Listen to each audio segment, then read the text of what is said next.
keluarganya kepada Allah dan Rasulnya. Maka apa kata Umar? Sampai kapanpun aku tak bisa mengalahkan Abu Bakar kalau gitu. Itu bukan 50.000 baju itu, hartanya, dirinya dikeluarkan. Itu Tabuk, saudara. Ketika saya nyampe ke Tabuk, dapatlah setrika. Karena banyak orang Jawa Barat di Tabuk, sekitar lebih dari 140 orang. Mereka yang kerja di pom bensin, yang kerja di pabrik Indomie, yang kerja di dealer, yang kerja sebagai supir. Jadi saya safari dakwah tuh di rumah-rumah mereka. Orang-orang Indonesia. Mereka berkata, aduh Ustaz, pelaturan si Abdullah bin Salman sekarang golimnya luar biasa. Dia bilang gitu. Salah satunya Ustaz listrik, katanya kami tercekik, dinaikkan tanpa harus ada musyawarah dan lain sebagainya, saudara. Hukum kerajaan terserah dia yang punya. Listrik dinaikkan 4 kali lipat. Kemudian tiket jalan tol itu sesuka hatinya berlipat-lipat dinaikkan, saudara. Karena dia mengejar target kota Riyadh, Makassar, Roma. Macam diapakanlah isi-isi dia itu pokoknya luar biasa. Dan yang paling mengerikan, saudara, kurang lebih sama dengan di Indonesia. Setiap para khutbah, para imam di Mekah, di Madinah yang coba-coba menyinggung dia, ini ngeri. Anaknya Raja Salman, kalau tahu. Siapapun tukang ceramah, tukang khutbah, imam, tokoh agama di situ, coba-coba mengkritik kebijakan dia. Tanpa basa-basi. Dan cara menangkapnya itu nggak kayak di Indonesia, saudara. Dia langsung diculik, hilang, dan tanpa ada berita ditambah, hilang. Ini tukang khutbah Jumat, misalnya, mengkritik kebijakan ini. Kan Menteri Pertahanan itu anaknya Raja Salman. Jadi semuanya itu sekarang kebijakan dan pelaturan kota Makkah, Roma dan Madinah itu bukan di tangan Raja Salman, tapi di tangan anaknya itu. Yang boleh itu, saudara. Maka Tuhan Allah Subhanahu Wa Taala ada yang mengkritik coba-coba, langsung ditangkap, bukan dipenjara lagi, hilang tanpa jejak lagi. Maka Tuhan Allah Subhanahu Wa Taala di Riyadh tanggal 20 Oktober kemarin, kalau tidak salah Selasa malam Rabu, telah terjadi perhelatan musik yang sangat besar, dengan mendatangkan artis-artis daripada Asia, Eropa dan lain sebagainya, dengan menghadirkan audiens dengan target 250.000 orang. Penonton bola aja Pak yang segitu banyaknya. Penonton bola, anggaplah stadion yang besar tuh Real Madrid apa namanya?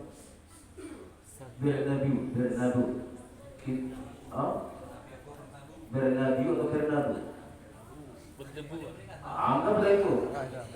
Maka kalau kamu lihat itu muatnya itu kurang lebih 80.000 penonton, atau paling hebat 120.000 penonton.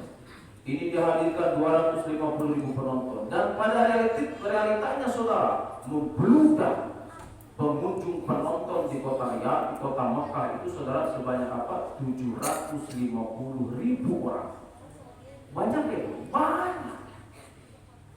750.000 orang. Ini karyawan MG saja berapa ya? 12.000 dulu. Sekarang kan sudah kecil ya.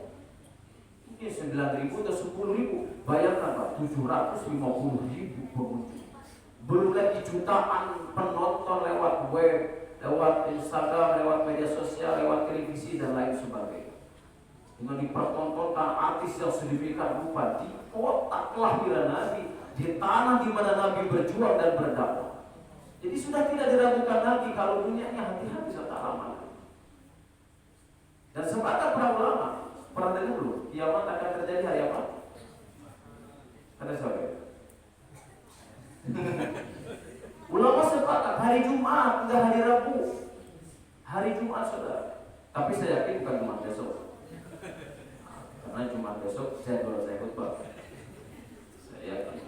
Jadi ibu-ibu, Bu Lorita dan ibu konsumsi lainnya agak spesial sedikit besok Jumat. Insyaallah. Tuhan Allah Subhanahu Wa Taala. Nah, pada kesempatan ini akan saya sampaikan kalam Sayyidina Ali radhiyallahu anhu wa karramallahu wajhahu. Dunia tidak akan dikiamatkan oleh Allah Subhanahu wa taala selagi masih ada 4 perkara. Dunia tidak akan dihancurkan oleh Allah, agama tidak akan hilang dari muka bumi ini selagi ada 4 perkara di muka bumi. Yang pertama, madamal adniya'u la yabkhaluna bima khubiru bil bina'i min i'ta'is sa'il. Kata Sayyidina Ali, dunia tidak akan dikiamatkan, agama tidak akan hilang selagi masih ada orang-orang kaya yang tidak bakhil, yang tidak pelit atas karunia rezeki yang telah dititipkan kepadanya untuk diberikan kepada siapa saja yang memintanya. Dia tidak pelit atas hartanya, karena harta itu dia tahu itu titipan dari Allah untuk diberikan sebahagiannya kepada orang-orang yang membutuhkan pertolongan. Karena dia tahu mimma a'tahumullahu ta'ala, dia tahu rezeki itu hanyalah titipan dari Allah lewat tangannya untuk diberikan kepada orang yang membutuhkan pertolongan. Tuhan bukan Allah Subhanahu wa taala. Saya pernah dengar dulu ada seorang pakar ulama yang dia jenius dalam mengkali-kali. Jika di Indonesia ini saudara, jangankan bantuan atau kebijakan daripada pemerintah, orang-orang kayanya saja, jika setiap nisab tahun haul mengeluarkan zakat itu saudara, mengeluarkan zakatnya, maka di Indonesia saudara dengan penduduk sekarang 275 atau 300 juta kurang lebih, tidak ada orang miskin yang kita temukan satu orang. Ini pakar, saya tak pandai kali-kali. Seorang pakar saya dulu pernah melihat dalam satu tayangan, dia sudah mengkali-kali dengan jeniusnya. Jika di Indonesia ini seluruh orang-orang kayanya saudara, belum kebijakan pemerintahnya, belum ada bantuan dari pemerintah, orang kayanya saja, yang jika dia setiap tahun nisab zakat, dia keluarkan zakatnya, apalagi dengan sedekahnya alias zakat sunnahnya. Ini zakat yang wajibnya ada dulu.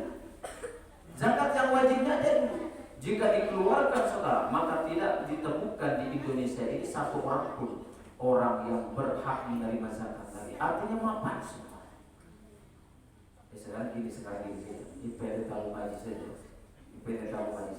Kalau Bapak mau mengkali-kali berapa ratus juta per tahun wajib zakat. Kalau mau tahu, saya tidak menyindir, cuma saya pengen tahu. Nah ini kemana zakatnya setiap tahun? Saya tahu membagikan anak-anak yatim di sini itu hanya swadaya masyarakat dan lain sebagainya. Ini hanya satu perusahaan saja saudara. Di Indonesia ada berapa ratus atau ribu perusahaan, belum orang-orang pekerja atau orang kaya lainnya. Nah, jika orang-orang ini, kata Imam Ali karamallahu wajhah, tidak pelit dengan hartanya, karena dia tahu harta itu titipan dari Allah lewat tangannya untuk diberikan kepada orang yang memintanya, maksudnya orang yang membutuhkannya, maka kiamat itu masih jauh. Agama tetap berdiri. Al-baghil Allah walau kana aliman tasakhi habibullah walau kana jahila. Orang bakhil musuh Allah walau itu ulama. Orang dermawan itu kekasih Allah walaupun dia orang bodoh, tapi dermawan kasih Allah. Kuat dia pidatonya, pelitnya 17 kata musuh Allah. Orang pelit haram, jangan kan masuk surga. Ciumnya dia ditutup hidungnya, tak boleh kau cium. Contohkan Allah Subhanahu wa ta'ala. Allah demen sama orang kaya yang dermawan. Tapi tahu gak kalau Allah itu demen sama orang fakir yang dermawan? Allah demen suka kepada orang tua yang sudah rapuh, sudah putih rambutnya, sudah putih janggutnya. Ini kok baru satu. Ini banyak. Rajin beribadah, Allah suka saudara. Tapi Allah rupanya jauh lebih demen kepada anak muda yang sejak mudanya sudah rajin beribadah. Jadi biar mudah dipahami, Allah tuh suka sama orang kaya dermawan, tapi Allah jauh lebih suka kepada orang yang pas-pasan tapi dermawan. Orang suka tuh orang yang rumahnya dekat ke masjid, rajin ke masjid, tapi Allah jauh lebih suka orang yang rumahnya paling ujung, tapi mampu juga. Oh, Allah suka ketika melihat saudara tengah malam, jalan bagus, kering, cahaya terang, rajin ke masjid, tapi Allah jauh lebih suka ketika gerimis hujan, jalan licin, udah lampu mati, dinginnya minta ampun, masih tetap juga ke masjid. Tapi sebaliknya saudara, Allah benci orang fakir, orang miskin yang pelit, tapi Allah jauh lebih murka kepada orang kaya tapi pelit. Maka katakan Allah Subhanahu wa taala, Allah murka lihat anak muda yang pandai bermaksiat, tapi Allah lebih murka ketika melihat seorang nenek-nenek dan kakek-kakek masih belum juga mau bertaubat. Maka katakan Allah Subhanahu wa taala, orang kaya. Wa madamal ulama'u ya'maluna bima 'alimu minal amri wan nahi. Yang kedua, ini kiamatnya masih jauh. Agama akan tetap tegak selagi ulama-ulama ya'maluna bima 'alimu, dia mau amal dengan ilmunya minal amri wan nahi, alias dia tegakkan amar ma'ruf nahi munkar. Ulama, ayatnya kemarin sudah disampaikan. Apa ya? Ya ayyuhalladzina amanu lima taquluna ma la taf'alun. Wahai manusia yang beriman, kenapa kamu mengatakan sesuatu yang kamu tidak pandai untuk membuat? Pandai bicara saja. Kabura maqtan indallahi an taqulu ma la taf'alun. Allah begitu murka kepada para ulama, para ustaz, para penceramah yang pandai berbicara, pandai memberi nasihat, tapi dia mungul dalam mengamalkan. Keliling nanti dia di neraka, menjumpai orang-orang yang ketika di dunianya diceramahi sama dia, keliling. Mudah-mudahan bukan saya. Gitu namanya. Ibu yang rahmati Allah Subhanahu wa taala, ulama. Wa ma damal juhala la yastakbiruna amma lam ya'lamu. Ay la yu'riduna wa la yamtani'una min ta'allumi ma lam ya'lam. Ini saudara, kiamat tidak akan terjadi, agama akan tetap tegak selagi orang-orang juhala, selagi orang-orang jahil, selagi orang-orang bodoh itu tidak takabur, tidak sombong. Amma lam ya'lamu, atas perkara yang mereka tidak tahu.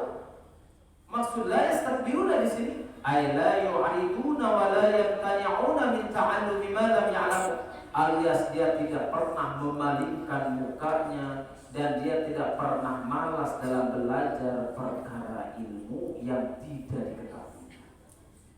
Kalau bahasa Qur'annya apa ya? Di dalam Al-Qur'an, وَعِبَادُ الرَّحْمَنِ الَّذِينَ يَمْشُونَ عَلَى الْأَرْضِ هَوْنًا وَإِذَا خَاطَبَهُمُ الْجَاهِلُونَ قَالُوا سَلَامًا. Dan orang-orang yang termasuk ke dalam golongan hamba-hamba Allah yang akan dikasihaninya nanti, saudara. وَإِذَا خَاطَبَهُمُ الْجَاهِلُونَ قَالُوا سَلَامًا. Ada orang-orang bodoh, ada orang-orang yang tidak suka sama kita, senantiasa memalingkan mukanya. Kalau jumpa kita memalingkan muka, kita jalan sini dia beres. Apalagi habis pemilu kemarin kita sejalan, saya jalan sini guys. Biasanya duduk, teh, kopi, sekarang tak mau lagi. Tapi ketika kita jumpa dengan dia, wa idza khatabahumul jahiluna qalu salama, assalamualaikum, assalamualaikum, assalamualaikum. Kita tetap sebarkan salam. Meskipun orang itu tidak jawab, ketika orang itu tidak jawab, maka siapa yang menjawab salam kita? Malaikat. kita mendapat jawaban salam daripada malaikat. Kemudian antara lain siapa lagi sudah? Walladzina yabituna li rabbihim sujjadan wa qiyama, dan orang-orang yang senantiasa di keheningan malam jauh lambungnya senantiasa bersujud dan berdiri di hadapan Allah Subhanahu wa taala. Terus yang sesuai dengan hadis ini dalam ayat itu apa? Walladzina idza dzukiru bi ayati rabbihim lam yakhiru summan wa umyana, dan ketika disampaikan ayat-ayat Allah, ketika disampaikan hadis-hadis Rasulullah kepadanya, lam yakhiru 'alaiha summan wa umyana, dia tidak memalingkan muka, dia tidak pura-pura tuli, dia tidak pura-pura buta, dia tidak sok tahu.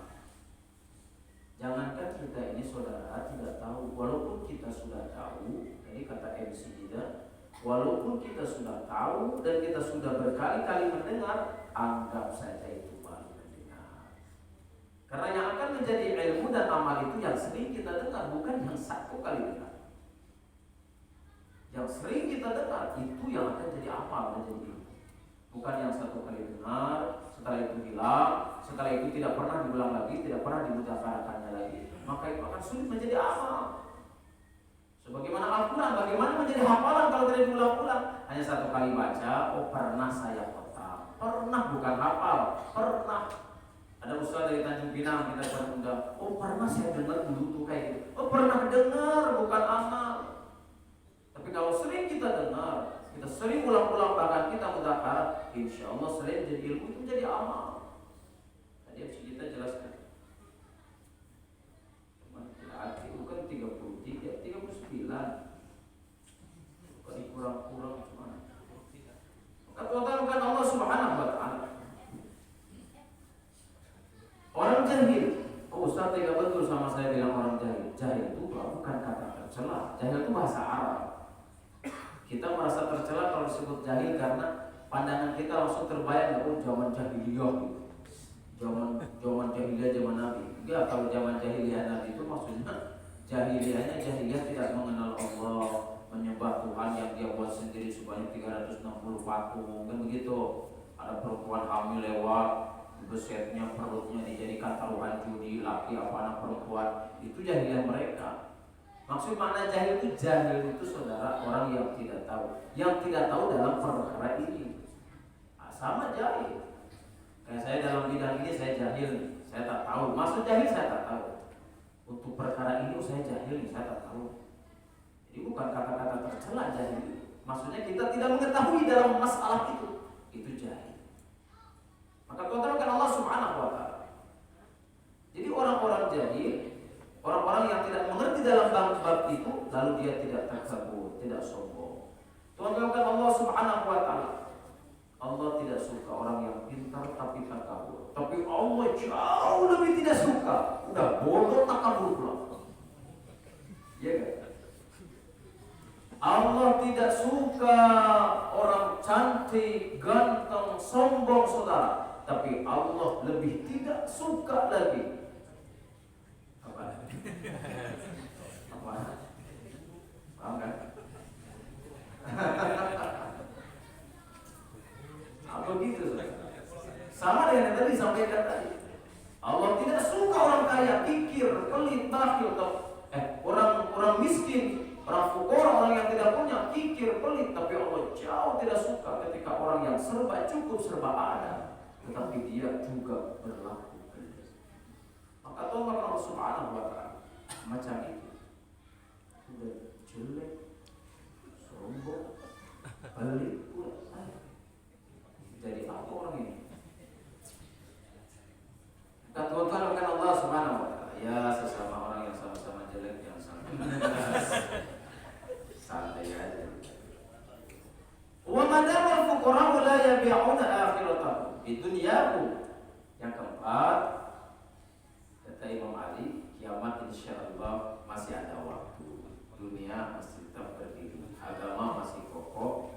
Manakala saudara, orang-orang fakir, orang-orang miskin tidak menukar kefakirannya dan kemiskinannya itu kepada akhiratnya dengan dunia yang mereka terima.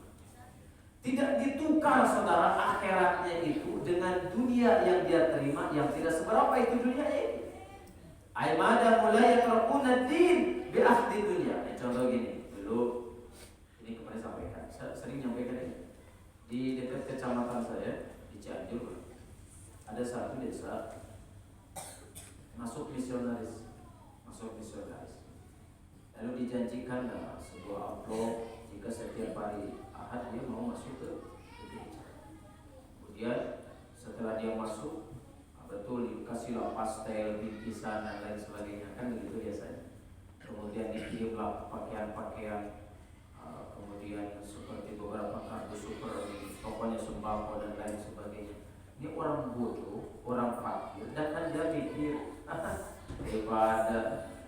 daripada beragama Islam udah sampai tua begini nggak ada perubahan, hidup susah, mending ini menjanjikan. Orang bodoh. Lalu mereka saudara yang masya Allah, yang masya Allah saudara, kalau cuma satu orang, dua orang mungkin saya maklum. Itu satu desa itu saudara lebih daripada 50% ketika datang misionaris. Itu dulu ramai dalam cerita. Dan saya malunya itu di pinggir kecamatan saya pula, untung bukan desa saya. Maka Tuhan bukan Allah Subhanahu wa Ta'ala.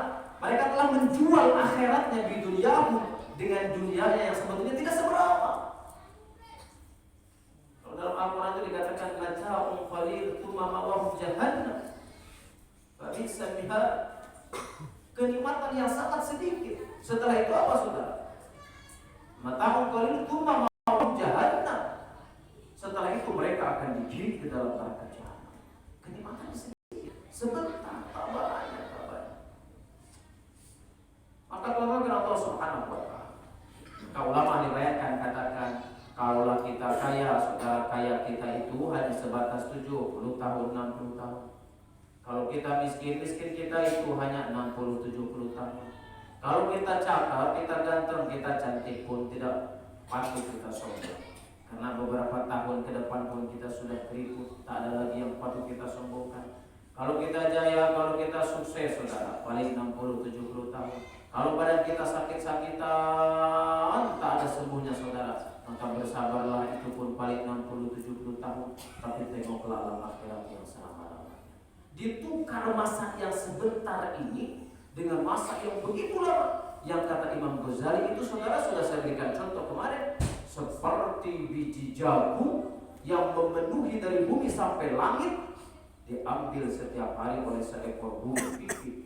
Satu, ambil. Besok hari lagi satu, besok hari lagi satu. 100 hari burung pipit cuma mampu mengambil sebanyak ini doang. Ini 100 saudara. Hanya mengambil segini 100 hari burung pipit saudara. Sementara Imam Ghazali mentafsirkan biji jagung itu dari bumi sampai langit. Kapan itu burung pipit menghabiskan biji jagung itu? Kata yang tidak ilmiah, enggak mungkin habis. Oh salah saudara, itu pasti bakal habis. Itu bakal habis, bukan bakal tidak habis. Bakal habis saudara. Meskipun hanya satu butir setiap hari dan hanya satu ekor burung pipit mengambil, itu pasti bakal habis. Setelah berapa lama Ustaz? Mungkin setelah 1 miliar tahun, setelah 1 triliun tahun, entah setelah triliun tahun yang kita tidak terhitung jumlahnya. Itu pasti bakal habis. Kenapa? Karena jelas diambil setiap hari satu biji. Tapi dengan waktu yang begitu lama saudara, pasti bakal habis. Tapi akhirat, kata Imam Ghazali, abadil abadan, tidak pernah akan ada habisnya. Itu maksud Imam Ghazali. Jadi dunia saja yang dipenuhi biji jagung yang diambil dengan satu ekor burung, saudara sulit membayangkan kapan habisnya. Ya, kapan habisnya? Gak mungkin bakal habis ya betul. Kan logika kita begitu, kapan habisnya? Tapi itu pasti bakal habis. Meskipun tak setelah berapa lama saudara. Tapi akhirat saudara, jangan saudara coba-coba membayangkan bakal ada habisnya. Maka begitu celakanya dan kasihannya kita saudara. Kefakiran, kemiskinan, kegagalan, atau kesengsaraan, atau sakit-sakitan, gitu. Yang sebentar ini lalu kita tukar dengan dunia yang tidak seberapa. Setelah itu kita mati, dan sayangnya kita mati dalam kemurkaan dan alias tidak membawa iman dan Islam. Maka Tuhan